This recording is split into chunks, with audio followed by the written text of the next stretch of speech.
quitting and the giving up. Yeah, I think one thing that you just triggered for me, Jonathan, is that, you've got that who am I being, and it's like, who am I being currently, and in that being, who do I want to become, right? So what we're doing right now, we're being who we are in the present moment, and all of it's being driven by who we want to become in the future. So that's the teleological end. We're always driving that way.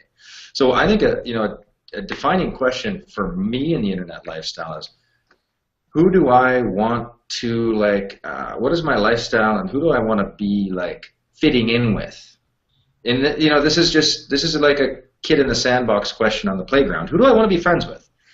And for me, I wanted to be friends with people that were really, really fun and did what they want, and they didn't complain. But I wanted to be around people that were fun and growing, exciting, avant-garde, in the front, not the back. And so many people, I think, in who they're being, is like, I hope mom and dad are okay with what I'm becoming. They're thinking about their friends, such and such said something about that, or my uncle or my pastor wrote me kind of an awkward email about going for my dreams, and and they're worried about all these people they actually don't want to become. They're actually trying to move away from, but they're holding on because their identity's bound up back there.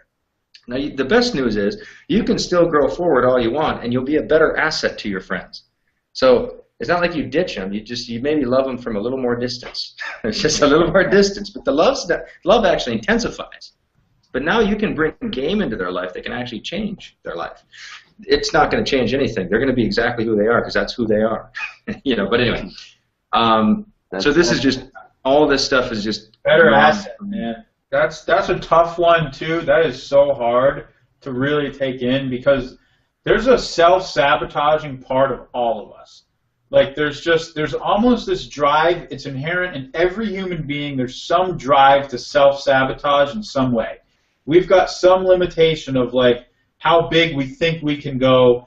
And we actually don't want to challenge it because what if we fail? And what if we prove we can't do it? And what if we do this? And what if we do that? There's some self-sabotaging mechanism to all of us. And, one of those things, Mark, that you just triggered is really leaving people behind.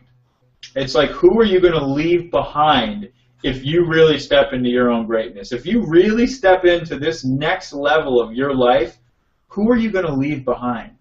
And there's this instant guilt of but I owe my friends, they were there for me when, I was at my worst or this or that. And that's all true. And I know I've felt this, I still battle with this. I literally still battle. I know.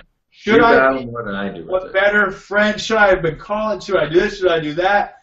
But what Mark just said, you'll be a better asset. And honestly, what good are you anyway if you stay behind? If you say, oh, okay, if it's so noble to stay behind in the old lifestyle that you knew because that's where your friends are and that's where you can support them and that's where they'll feel good about themselves because you're still just at the same level with them. If it's so noble to stay behind, then do it. But the reality is, are you helping anyone by doing that? Is that really going to make a difference in the world? Are you adding any value at all by staying behind? And it's crazy how much we will sabotage because of some belief like that.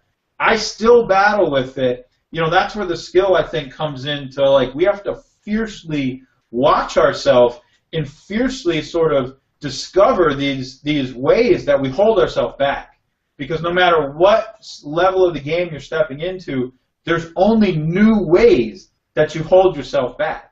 When you distinguish the old ways, that's great. You're going to get through to that next level. But now I'm looking out for all the ways that I hold myself back now. When I step into that meeting with the founder of, Jabra or whatever, who cashed out for $200 million, and I'm instantly thinking, I have no right to be in this meeting. I'm just this stupid little internet direct sales guy. I only made, $20 million.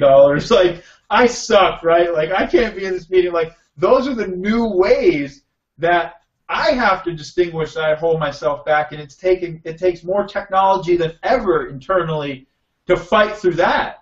and say, no, wait a minute, we actually have value to offer this person. There's more value that we're creating in the world. There's bigger things that we can do that they may not even know yet, because the power of our model is the people, and people drive this. And it's like you're always fighting through your own self-sabotaging stuff. If that's I don't know if that's helpful at all, but it's the freaking truth.